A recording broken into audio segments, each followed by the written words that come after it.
Hey, welcome back to Real Job Optional Freedom.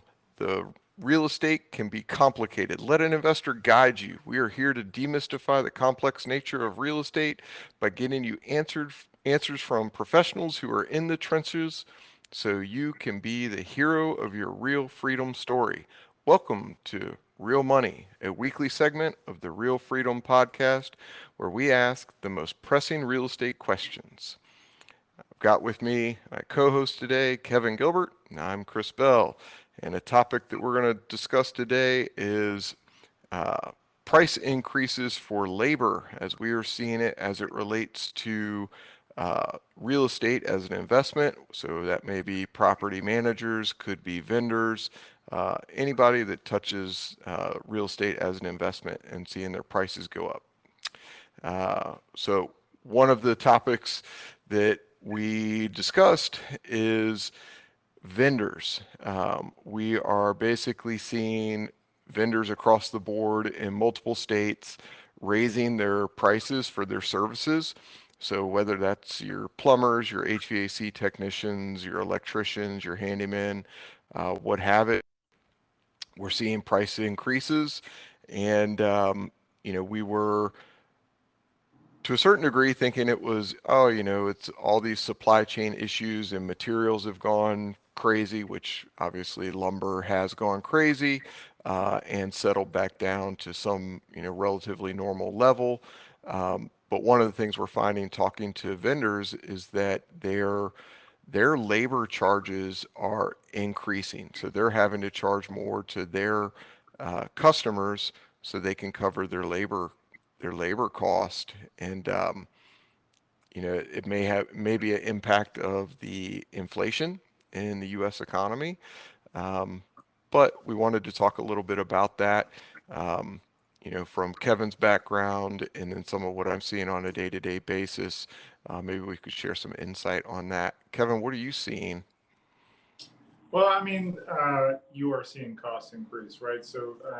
If you turn the news on for 2 seconds, you're seeing that there's something like 1.7 jobs per person out there, right? If you want a job, uh, you're in demand, right? Labor is in demand right now. And you see that across the board from big companies to labor organizations. The power is shifted from the employer to the employee. So what does that mean for us? It means you know there's only so many handymen out there right now, and they're all in demand, right? Um, so we're paying more, but it's not just that, right? Like even the handyman companies are struggling to find more techs, even at the uh, prices that they're charging, right? So you're seeing these prices go across the board, right?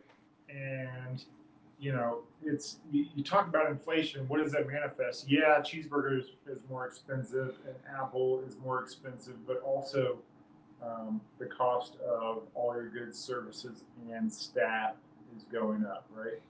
And to a degree, because so many people invest with real estate with leverage, it's a good thing because your house is going up, your rent is going up, your mortgage is kind of a fixed thing, right? Uh, but sometimes we get sticker shock because those labor costs are going up, right? It's a repair you're used to seeing $200 for is now $600. It's dramatic. It's a lot. It bites into your numbers, right? One of the things I love about real estate is the longer you play that out, the bigger the difference between your mortgage and what it rents for comes up, right? If your mortgage is brand new, you're not going to notice that you're doing the numbers you originally did your math with. 20 years later, your mortgage and inflation and the price of your property, all those numbers are very different, and you're excited you bought the property 20 years ago, right? But we're all seeing the transition right now, and seeing some of those repair bills can be brutal. Um, you get excited when the rent goes up, but you're not getting excited when all the other costs go up, from property management to the handyman to just across the board. Yeah, I think that's a great point, Kevin. As property owners, we do get excited about, hey, the the rent went up $100, $150, $200. Heck, in some cases, I've seen the rent go up as much as $700. And the residents are renewing at those rates. Um, but we forget the other side of that when things are that much more expensive. And you might have your plumber living in that rental property where the rents went up $700 a month. Now all of a sudden the company he works for, he's going to that employer and he's saying, hey, the whatever wage I was getting paid, let's call it $30 an hour, now I need 40, now I need 50, whatever the number is, it has to go up for him. And then of course the employer turns around and says, well, I still have to make a profit. The reason I'm in business is to make a profit. So I've got to charge more to my end clients and the end clients, for our situation, our investor clients. Um, I saw that firsthand just personally on a rental property of mine where I just happened to have an extra brand new toilet and had, all the stuff to put the new toilet in the property. And I said, hey, what will you charge me to just install the toilet? You don't have to go buy the toilet. Just show up and do it for Yeah, 2 seconds. yeah, it's there. You don't even have to throw the old toilet away. Just bring it downstairs. I'll have somebody throw it in the dumpster, And long story short, I got a price for $300 to just install the toilet. Now, if you're not familiar with a toilet, there could be some issues with it. There could be, broken flanges. It could be that you need a bigger wax ring than you had. Like, of course, there could be some problems that pop up, right? But generally speaking, it is a water line. It is basically a wax ring and two bolts holding it on the floor. And depending on who you talk to, you're caulking the toilet to the floor or not caulking the toilet to the floor. All right.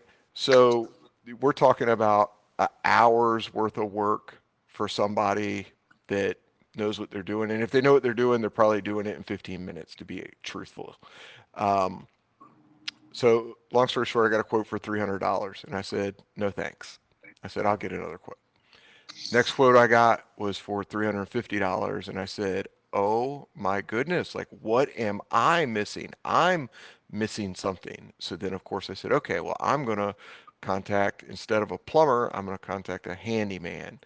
And the quote I got back from the handyman was $250. And the God's honest truth is I was just absolutely blown away because I knew what work was involved. I knew they weren't buying anything. I had all the supplies there. They just needed to supply the manpower to do it. And, it made me start digging into a little bit more like what is going on, um, with vendors and why are we getting charged these type of what I would consider, crazy prices. Um, we're having to lean into this new reality where those prices are not crazy prices. These are just folks that are trying to make a living, and that's the new price. Yeah, you got to remember that even the guy working the toilet, doing the actual work, he's seeing everything go up from his own rent to the price of gas to everything, to feed his family and take care of the people who are actually important to him, right? The thing about real estate I love is it's all percentage based though, so you're gonna get sticker shock, and you're gonna see that for a while. Is it another 6 months? Is it a year? I don't know, but I think the long term average of rental properties nationwide for repairs is you see it go about a third of the rent, right? So we're seeing all the rents go up, we're seeing all our costs go up, and some of those lag, right? Like you did a 2 year lease, or the timing is, somebody moved in right before we really saw this big inflation hit. Your timing may uh, vary a little bit. But man, you look back 10 years now, or when things settle down, or 5 years ago, you're going to see some consistent numbers um, with your percentages, right? And some of that changes if you just bought the house and it's brand new and it's got a new this and a new that. You're not going to see any of those big repairs for 5, 10, 15 years.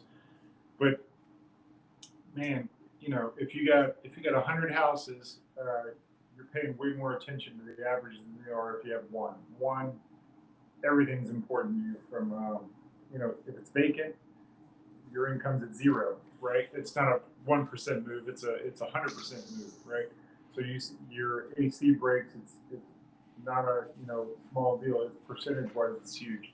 So we're seeing a lot in the transaction, but I just have faith in the averages long term, right? So as the rents go up, I had a rental property. You talked about sticker shock on numbers. I had a rental property that forever had been an $800 property, and it's not like I was ignoring it or not paying attention, but the tenant um, came up for renewal, and I'm like, well, we need a new lease. And my 2 seconds of research said $1,200. I said, well, that's not right.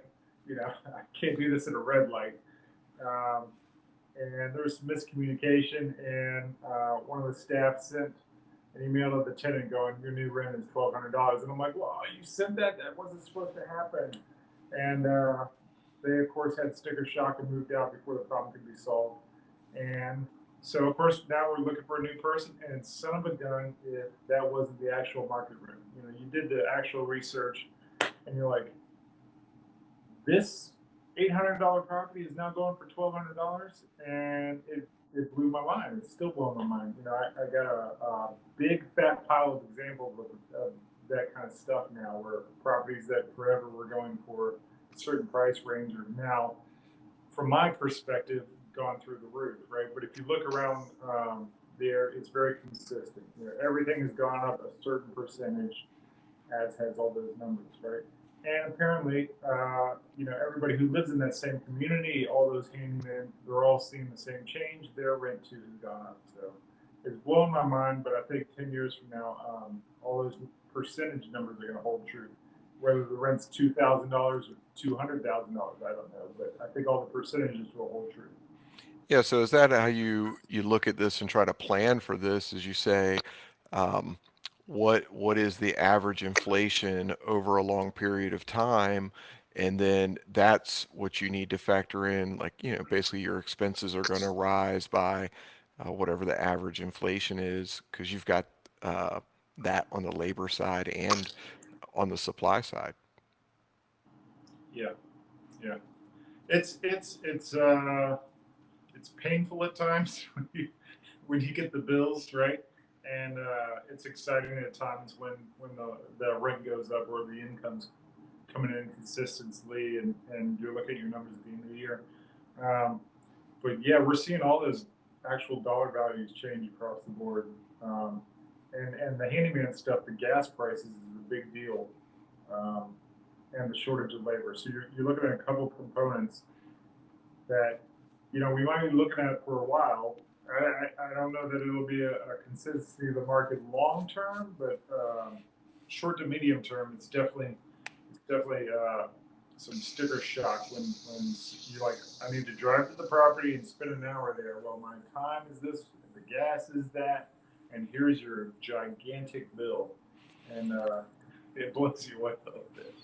Yeah, one of the things I remember specifically with running a commercial landscaping company was 25 to 35% of our time, so our labor time was eaten up in what they call windshield time. So that's basically driving to and from properties. Um, that didn't include having to go to the local Home Depot, Lowe's, whatever the hardware store is to pick up materials. That was literally just job to job to job, averaged out. And, you know, we try to shorten those times by having, tight routes and more properties in a route and all that type of thing. But, um, when you start looking at inefficiencies of, where the labor's at, and, you've got, it takes 30 minutes to get to a job or sometimes longer, like somebody's got to pay for that. Yeah, yeah. So certain things like grass. You're almost like, um, in our community, there's 7 cities around here, right? So I do have properties that are an hour away from where I live, and an hour away in a couple different directions. So if you're driving from one to the other, it could be more than an hour, right? And I can't hire one guy to do all this. There's a body of water in between half the houses and the other half, right? So you're looking for apps like GreenPal. You're looking for ways to find a guy who lives down the street. You're trying to find out, how do I minimize the cost? And if a guy's doing 12 properties on the same block, it's way cheaper and more efficient for him to do it than if he's doing all my properties spread out from, to kingdom come, right?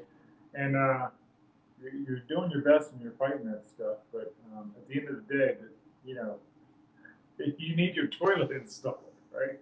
Right. So I think that's where you look at, you need to have vendors that are closer to the properties. Therefore, it's maybe reducing what they might charge in a trip charge or reducing what they might charge in an hourly rate. But the other side of this is we're also seeing vendors that are moving away from hourly rate pricing and moving towards flat rate pricing. So, you need a toilet installed. They open their book, they flip to the page, and they say, "Up, install a toilet, $500. There's the price." And it's becoming, similar to like going to a mechanic shop. You take your car into the mechanic shop, they open the book, they say you want new tires, here's the cost for new tires. They've got all of their labor expenses baked into it already, and some of those baked in labor expenses are significantly higher than the average person would think. Yeah, you're also paying for expertise, right? So there's a labor shortage across the board, right? Some of that is unskilled labor, and you feel like you should be able to substitute one person for another and just get a warm body in there.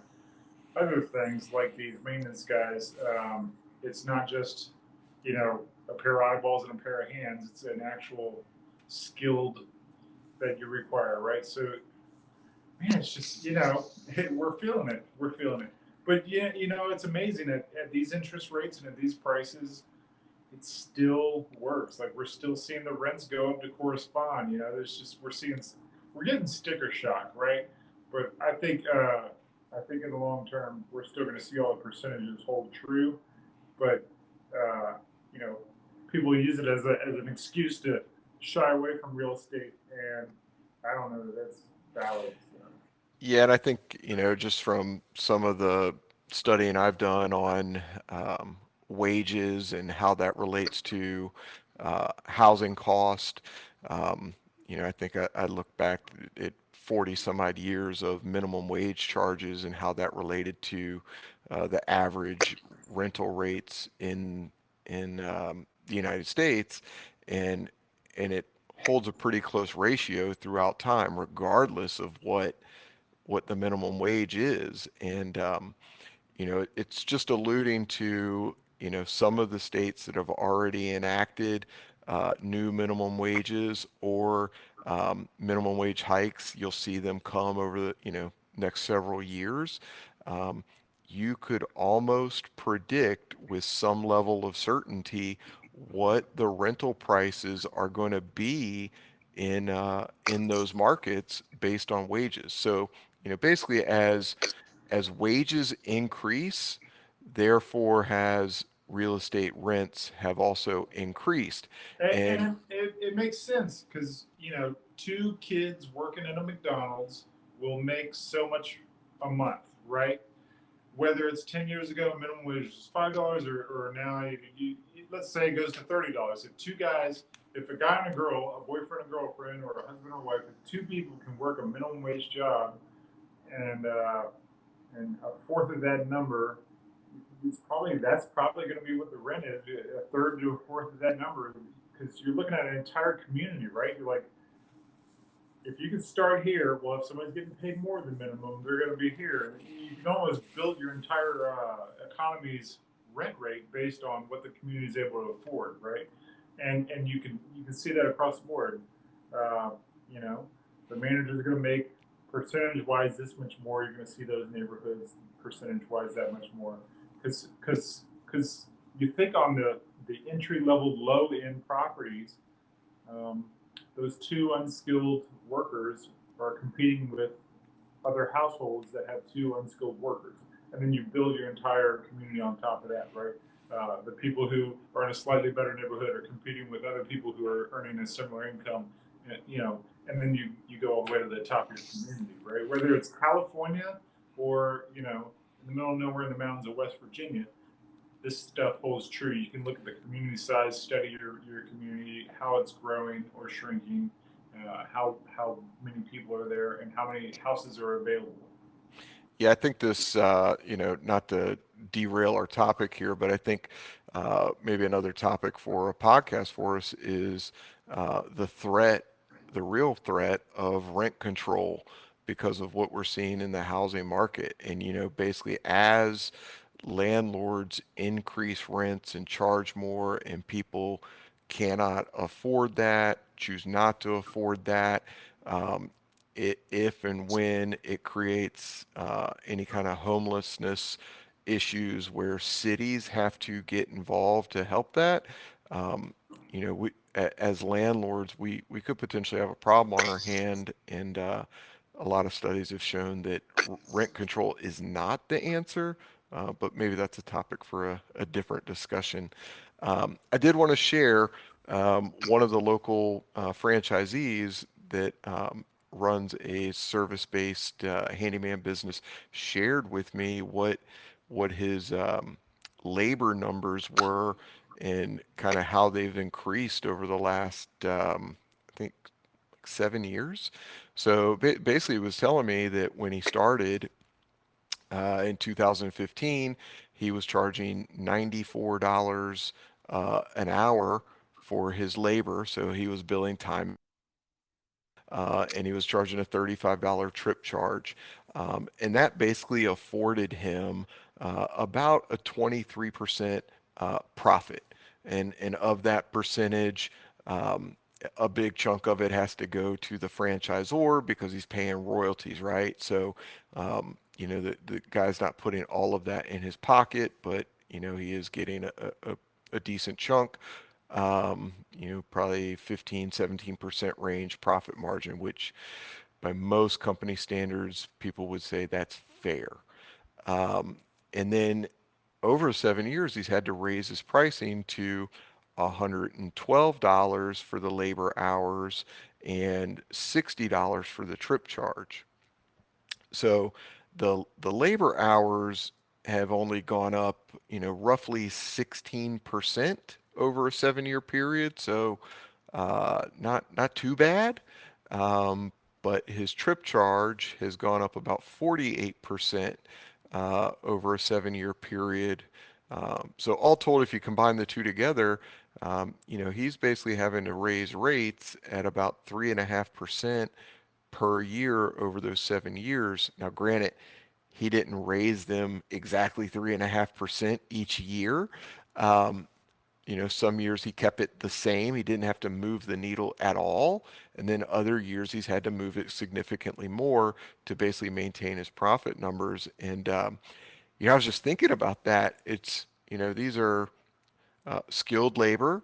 And in order to get an hour of that guy's time from a reputable business that's licensed, insured, is going to bill you on time, is going to guarantee their work, um, it's $172 to get them to show up for an hour. And there's no discount. If they're there 15 minutes, it's $172. If they're there for the full hour, it's $172 plus whatever their materials are. And they've built a nationwide franchise on that model. So um, again, just back to our point that things are going up, prices are going up. Luckily for us as landlords, we are able to raise the rents to help offset some of these additional costs for maintenance. And you were talking, and not to go too far astray of the conversation, but you know, you still need to make that rate of return, and we are as the rents go up. But I remember when I was a kid, somebody, one of the instructors, probably in high school or something, told me something. And it's just kind of stuck with me. It's like the government does its best to not get involved in businesses that they know they suck at, right? And it's kind of stuck with me. And you think about it, if you look at the legislation, you look at the motivations they give us from a tax basis to encourage investors to buy properties, the depreciation and the other benefits. The reason they want that there is that, you know, they know and understand that if the government has to run an organization, it's always going to be more poorly done. Now, I routinely tell my wife, I was like, I don't like the school systems, but I don't have a better idea. I love that we have roads. I don't have a better idea on how to do that. National security, these are important things. Um, but everybody's also aware that the government is not the best organization to run stuff. So I always like to apply that to real estate, and the returns are great. And then on top of that, you see encouragements that add to your returns, such as savings on taxes and such. So Yeah. we're seeing those returns, and they're still there. It's just man, you're seeing your costs go up, and you got to be ready for that. Yeah, I think one of the things, we didn't mention, we've alluded to it, this whole conversation is if if you're a landlord and you own an asset that produces revenue, you have pricing power. So whether that is a business that you own and you can then increase your prices and charge that to the customer, or whether that's owning a rental property and increasing rents, specifically when you've got a fixed underlying mortgage, you've got pricing power. If you don't have the pricing power, think about that. If you were a W-2 employee, or you don't own a business, or you don't own rental property, you are at the mercy of somebody else. You go to your employer and you say, my cost of living has gone up. I need a raise. And the employer can say no. Or they can say, no, you do a great job and we would gladly give you a cost of living wage increase. But you don't have any control. When you own an asset, you have pricing power control. I had a conversation with a W 2 employee about that actually yesterday. He was discussing options of staying with his current employer, who he loves, or transitioning to a different company that was willing to offer him significantly more. And, I said, man, I'm the wrong person to ask about this. I'm big into residual income and controlling my own destiny.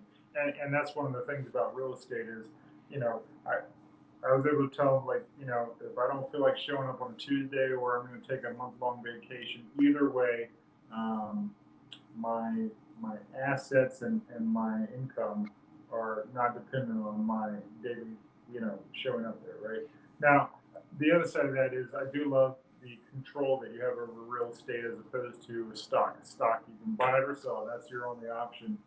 Real estate, you can do so many more modifications, and the better run the real estate is, the higher your return, right? So I'm a huge fan of that. But man, I was talking to him, and he's excited about what he does. He loves what he does. He's not looking to stop doing what he's doing. But I literally told him, I said, I'm the wrong one to talk to, man. I'm big on the passive income and controlling your future and your retirement, and just you're in charge. So. Awesome. Final thought for us today. Even in the face of uh, inflation, uh, currently stated at 7.9% on the CPI, if you went back and you measured it the way they measured it in the 1980s, before they changed how they did the And math took gas out. twice. They just took gas out, didn't they? Right. If you measured it in those ways, we would be up in the 15% inflation rate. Even in the face of that, real estate is an amazing hedge against inflation because of the underlying fixed loans. And it's a great opportunity, even in this market, to be looking for cash flowing real estate. And we really appreciate you guys joining us here on the Real Job Optional Freedom podcast. And we hope that you like and share it. And we'll see you next time. Take care.